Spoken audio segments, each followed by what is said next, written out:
एक तितली की कहानी।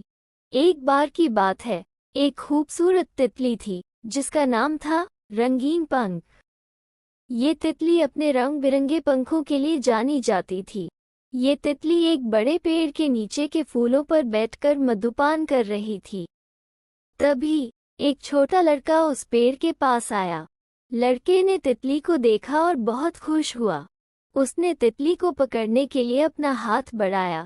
तितली ने लड़के का हाथ देखकर डर गई। ये तुरंत उड़ गई और एक दूसरे पेड़ पर जा बैठी। लड़का भी तितली के पीछे पीछे भागा। तितली एक पेड़ से दूसरे पेड़ पर उड़ती रही और लड़का भी उसके पीछे पीछे भागता रहा। अचानक तितली एक फूल पर बैठ गई। लड़का भी उसी फूल के पास गया और तितली को पकड़ने के लिए अपना हाथ बढ़ाया।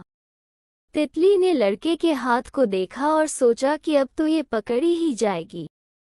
तभी लड़के की माँ ने उसे आवाज दी। लड़का अपनी माँ की आवाज सुनकर पीछे मुड़ा। तितली ने इस मौके का फायदा उठाया और उड़कर दूर जा गई। लड़का भी तितली के पीछे पीछे भागा, लेकिन वो तितली को नहीं पकड़ पाया। तितली एक फूल से दूसरे फूल पर उड़ती रही। ये तितली को बहुत मजा आ रहा था। ये सोच रही थी कि अगर ये लड़का इसे पकड़ लेता तो ये कभी उड़ नहीं पाती। तितली एक फूल पर बैठी और सोचने लगी कि जीवन में खुश रहना सबसे जरूरी है। अगर हम खुश हैं तो हमें किसी से डरने की जरूरत नहीं है।